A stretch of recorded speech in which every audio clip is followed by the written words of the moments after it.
It's about time that we address the elephant in the room, and I think we need to sit down and have an honest chat. A lot of people keep asking me how they can monetize AI, and for the past 9 months, I've seen this question come up over and over again. I've also seen countless YouTube channels trick you with unrealistic promises as well as get-quick-rich schemes. And honestly, most of them are just misleading you. So today, I'd like to share my thoughts with you on what I believe to be the only sustainable way to monetize AI. I think we can all agree that generative AI has so far had and will continue to have a massive impact on our economy. There's absolutely no doubt about it. If I only look at how ChatGPT, Midjourney, and other AI tools have boosted my productivity in the past year, it's absolutely mind-blowing. Not only am I able to do certain things so much quicker than before, but I also no longer have to rely on anybody else to get it done. So yes, there's tons of value that can be extracted from AI. The only problem is that it's not always obvious where that value is and how you, an individual, can extract it. So the typical hustler question is, how do I make money with this and fast? And that usually results in stuff like this. But do you honestly think that these types of videos are the solution? Of course not. Not only are most of these complete lies, they also create incredibly unrealistic expectations. They sell you the idea of fast cash with very little effort. And even if some people actually manage to make money this way, how sustainable do you think that actually is? Seriously, just think about it. Nothing of value is ever easy. So while some of these plays may actually work in the short term, the mere fact that they're apparently so easy means that they are not going to last. The most lucrative markets always have a barrier to entry. The higher the barrier is, the more attractive it is for the incumbent because supply will remain limited. Examples of such markets are those with high capital intensity, high regulatory complexity, as well as anything that requires an advanced level of skill or technology. And vice versa, the lower the barrier, the more likely it is that supply will continue to grow and eventually also outpace demand. You can still make money in these markets, but you're going to have to be among the best in what you do, or you're going to need a head start. Now, I know exactly what you're thinking. Well, that's great, Chris, but how does that help me? Where exactly are those sustainable opportunities? I'm glad you asked. Let me walk you through some of the business model archetypes that are most relevant to Midjourney, Stable Diffusion, Runway, Pika Labs, and other creative AI tools. And for each one, I'll give you my own personal opinion on what I believe the value drivers are and how sustainable I believe they are going to be long term. Let's start off by defining what arbitrage even is. Arbitrage is the simultaneous purchase and sale of the same or similar asset in different markets in order to profit from tiny differences in the asset's listed price. It exploits short-lived variations in the price of identical or similar financial instruments in different markets or in different forms. So, an arbitrageur is a type of investor who attempts to profit from market inefficiencies. These inefficiencies can relate to any aspect of the markets, whether it is price, dividends, or regulation. The most common form of arbitrage is price.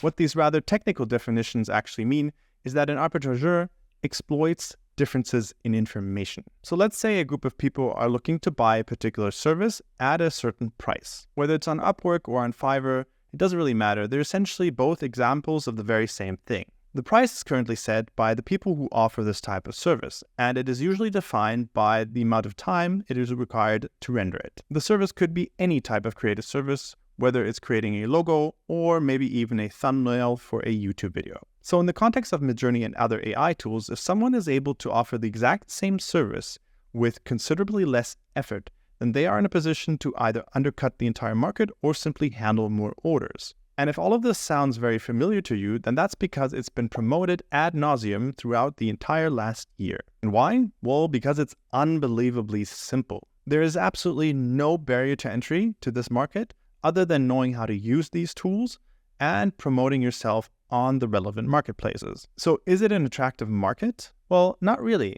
unless you manage to get in very early or scale it into oblivion. The barriers to entry in this sort of market are so low that new entrants are going to constantly undercut each other and pull down the entire profitability of the market. That might be good for buyers, but it's horrible for sellers. The early movers might benefit a little longer simply because getting positive reviews will increase social proof, but in the long term, it's going to get increasingly harder for them as well. So unless you absolutely love the grind, I really would not necessarily recommend it.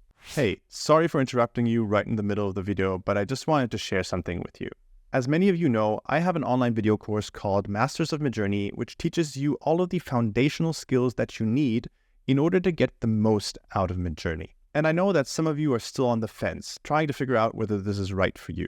And I get it. You look at all of the free stuff that I share right here on my YouTube channel, and you ask yourself, how much more can there really be? Well, many of the things that I do in these videos, including the method that I just used, are explained in far more detail in the course. I show many different examples, and I teach these to a degree that makes sure that you really understand how they work, and you can apply them to pretty much any project, not just one particular use case. So if you want to learn how to control Midjourney and prompt with intent, then visit mastersofmidjourney.com. I'll see you on the flip side.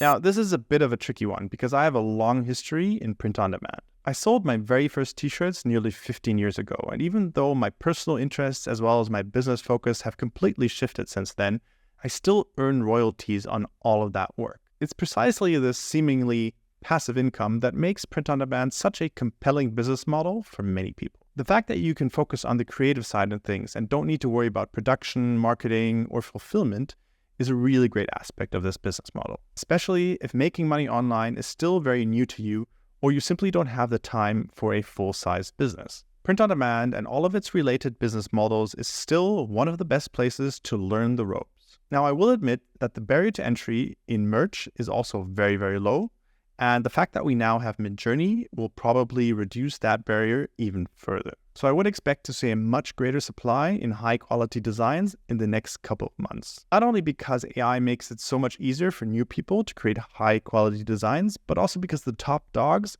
are going to be using this extensively. So does that mean that the market will be saturated? Well, not necessarily, because it does take a little bit more than just a really good design. You still need to figure out how to get your product in front of people's eyeballs, and that's not something that can be easily solved with AI. And I still continue to see newcomers emerge and scale their merch accounts beyond anything that other people have done in years. Nevertheless, it would be foolish to think that print on demand will not be impacted by this. The third archetype on the list is the agency.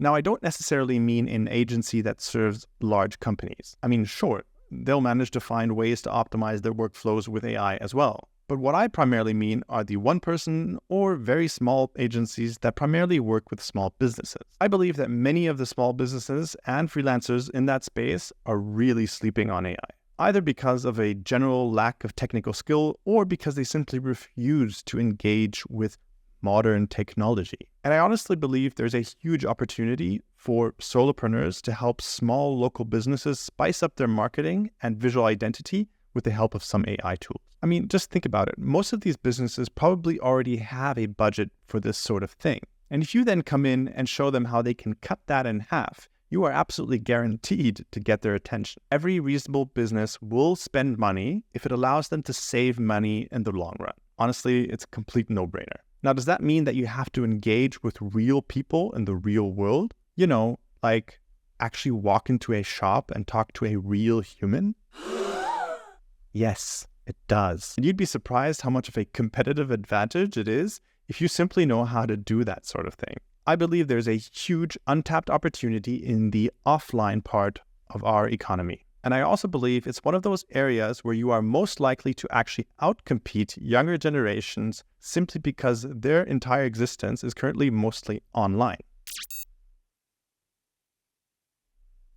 Next up is the creator. I actually think that this archetype is pretty self-explanatory, and I don't really need to explain it much because the true creators amongst you already know all of this. Whether it's Midjourney, Runway, or ChatGPT, all of these tools are massive enablers. Once you master all of these, they allow you to do things that previously felt unattainable, or at the very least, very difficult to achieve. I mean, look, I just released a full movie trailer just a few weeks ago, and never in my wildest dreams would I have thought that one day I would be able to create something like that in a single day. And now just think about what that means if you have great stories to tell. Finally, you can bring your ideas to life, and you can do all of that at a fraction of the cost. Now, the primary challenge that most creators face, though, is that they do not have distribution. They are so focused on creating that they forget to move outside their comfort zone and start working on building distribution. But whatever you create is almost pointless if you aren't able to get people's attention.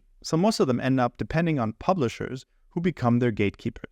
And that, aside from the skills, is the primary barrier to entry to this market. But listen, there's a very simple solution to this. And even though it's not easy, it's still never been easier than today. You basically just need to start. I mean, case in point, look at my channel. I created this channel out of thin air in December of last year. And today I have over 67,000 subscribers. Now, of course, not all of these subscribers are necessarily die-hard fans, but some of you are. And whenever I do create something, it's far easier for me to get your attention than it is for someone who has absolutely no distribution at all. So if you're a creator, think about how you can build your own distribution so that you can leverage it to market your own product. Now, before I go, I have one last archetype for you. The integrator is someone who has a very good understanding of a wide range of AI tools. In other words, an integrator does not necessarily have to be the best Midjourney prompter in the world. They also don't need to understand all the tiny little minute details of how Stable Diffusion works. Instead, they understand enough about how all of these tools work, as well as what their capabilities are, in order to understand how these tools can be leveraged in complex workflows. Now, I know all of this sounds a little bit complicated, but hear me out. Because the integrator has a solid understanding of so many things, he or she is able to connect the dots that others can't. So for example, they can look at an existing business and their ways of working and make recommendations on how these businesses can optimize their existing workflows. In other words, the integrator effectively acts as a consultant. And the benefit to the business is pretty obvious, because workflows that use AI can free up resources that can then be directed to where it matters most. And don't underestimate how much value is created by simply avoiding value leakage. That's precisely why businesses will hire integrators. Rather than trying to figure out everything by themselves, very often it's much more effective to simply pay someone who has done all of the research already. And trust me, businesses will pay good money for that. Does it take a lot of work to get to that point? Well, yeah, sure, of course it does. Like I said earlier, nothing of value ever comes easy. So if you're willing to put in the work, talk to people, understand their challenges, offer them solutions that save or make them money, then you stand a very good chance at monetizing AI. And trust me, this applies to the entire economy, not just the creative industry. And considering how early it still is, being at the forefront of this revolution is probably one of the most sustainable things you can do right now. So what'll it be? Are you looking for short-term gains? Do you want to bring your dream project to life? Or do you want to become someone who helps businesses create value at the bleeding edge of AI? The choice is yours. I hope you enjoyed this slightly different format today. Remember to check the video description for my Midjourney course, as well as a whole bunch of other free stuff. I'll see you next week. Keep on learning and take care. Cheers.